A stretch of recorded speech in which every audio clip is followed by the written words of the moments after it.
जय श्रीमन नारायण। ए पर जे टिप्पणी हम करे जा रहल बा रामा अनुजदास श्रीमान गट्टू वेणुगोपाल स्वामी जी के द्वारा दिहल गयल बा। अध्याय 11 विश्वरूप संदर्शन योग श्लोक 16। अनेक बाहूदर वक्त्रनेत्रं पश्यामि त्वां सर्वतोऽनन्तरूपं नान्तं न मध्यं न पुनस्तवादिं पश्यामि विश्वेश्वर विश्वरूपा। ओम। गीताचार्य श्री कृष्ण परमात्मा अर्जुन समेत हमनी सबके विश्वरूप सदर्शन योग के सिखा रहल बानी। ओ क्रम में अर्जुन श्री कृष्ण परमात्मा से प्रार्थना कर रहल बाड़े कि हे विश्व के संप्रभु शासक, हे श्री कृष्ण, हे परम विश्व स्वरूप, तोहार असीम ब्रह्मांड में अनगिनत भुजाएं, पेट, मुख और आंख देखत बानी। हे श्री कृष्ण परमात्मा, तोहार अनंत ब्रह्मांडी रूप देखत बानी और तोहार के हर जगह देखत बानी। हे श्री कृष्ण परमात्मा, तोहार विश्व रूप में कौनो आदि मध्य आ अंत नजर नहीं आवत। यही तरह अर्जुन विश्व रूप में देखे वाला आश्चर्यजनक चमत्कार के उजागर कर रहल बाड़े।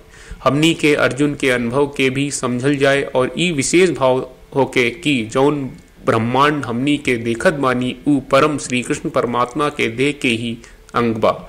श्री कृष्ण परमात्मा आ श्रीमन नारायण के समझ समर्पण करत आपन जीवन सार्थक बनावे की कोशिश करत घरी अर्जुन के बात के ठीक और सही दोहरावे की कोशिश करी जा, जैसन ऊ श्लोक के रूप में बा।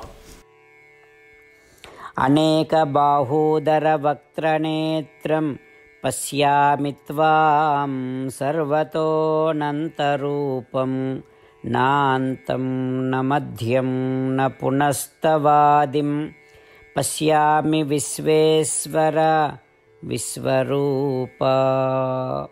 श्रीमद् भगवत गीता का पूरा सार श्री कृष्ण परमात्मा ने अध्याय 18वें के श्लोक 65 से 70 में 8 काम करे खातिर दिले बाड़े।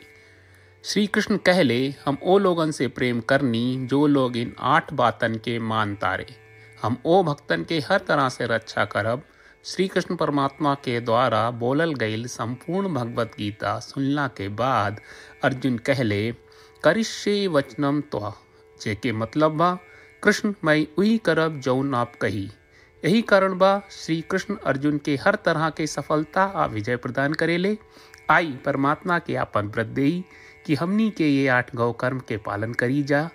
ई वचन परमात्मा के देवे से बड़न कौनो पूजा तपस्या यज्ञ नहीं। हम 8 प्रण कहब जौन हमनी के करे के चाहिए। आप सब कृपया इन्हन के आपन दिमाग और दिल में सोची। श्री कृष्ण के आपन वचन देवे के ई तरीका में हमनी सबकी कल्पना करे के चाहिए कि श्री कृष्ण का चेहरा खुशी से चमकत बा और खुशी के एहसास करत बा। जय श्रीमन नारायण। यहाँ हमनी के 8 वादा बा। हमनी के पहला वादा, हे श्रीमन नारायण, आपका निर्देश के मुताबिक हम हमेशा तोहार ध्यान करब और तोहार बारे में सोचब। हमनी के दूसर वादा, हे श्रीमन नारायण, आपका सलाह का अनुसार हम हमेशा आपका भक्त रहब।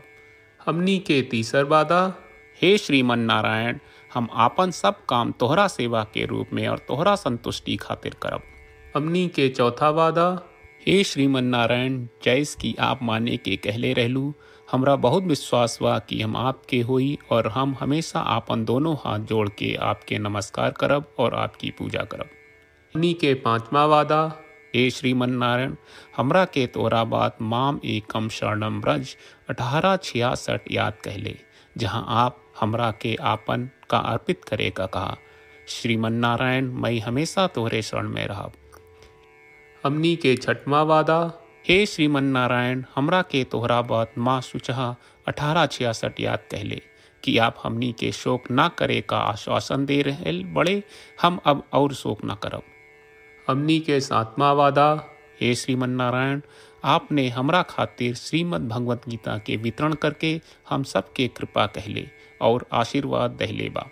हम वादा करत बानी कि रोजाना कम से कम एक श्लोक पढ़ब या सुनब। हमनी के 8वां वादा। हे श्रीमन नारायण, आप गीता के पूरा मानवता तक ले गयलू। हम गीता में आपके दिव्य वचन के उन भक्तन तक पहुँचावे के प्रयास करब जे गीता से अपरिचित बा। हे श्रीमन नारायण, हम उई करब जौन तू करे का कहब। हम ऐसन व्यवहार करब जैसन आप चाहत बानी और हम खाली आपका खातिर काम करब। श्रीमन नारायण के रोज आपन वचन देहल कि हम ओइस करब जैस आप कहत बानी, ई अपने आप में बड़न पूजा बा। श्रीमन नारायण, करशे वचनम त्वा। श्रीमन नारायण, हम तोरे निर्देश के मुताबिक काम करब। सर्वम श्री कृष्ण अर्पणम अस्तु। जय श्रीमन नारायण। अनेक बाहूदर वक्त्रनेत्रं पश्यामि त्वां सर्वतोऽनन्तरूपं नान्तं न मध्यं न पुनस्तवादिं पश्यामि विश्वेश्वर विश्वरूपा। ओम अनेकबाहूदरवक्त्रनेत्रं पश्यामि त्वां सर्वतोऽनन्तरूपं नान्तं न मध्यं न पुनस्तवादिं पश्यामि विश्वेश्वर विश्वरूपा। जय श्रीमन नारायण। सब भक्त लोगों से विशेष अनुरोध बा, जीवन में हर चीज में हमनी के तत्कालिक और प्रभावशाली परिणाम की अपेक्षा रहेला। एकरा खातिर आइए रोजाना 1 मिनट के समय निकालल जाए और नारायण आश्रम पढ़ल जाए। नारायण आश्रम प्राप्त करे खातिर नारायण आश्रम वेबसाइट पर जाई जो www.narayanashram.org है और पंजीकरण में आपन नाम और ईमेल दर्ज करी। आपके द्वारा प्रदान कईल गई ईमेल पर आपका एक नारायण आश्रम PDF प्राप्त हुई।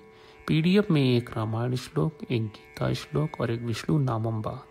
ये तीनों के मिल के नारायण आश्रम कहल जाला। हर व्यक्ति के ये श्लोक के अलग अलग संयोजन मिलेला। जब हर कोई 24,000 भक्तन के साथ रोजाना आपन नारायण आश्रम पढ़त आ सुनत बा ता हर दिन संपूर्ण रामायण का 1 दौर, श्रीमद् भगवत गीता पारायण के 33 दौर और श्री विष्णु सहस्त्रनाम स्तोत्र पारायण के 24 दौर प्रतिदिन पूरा होएला।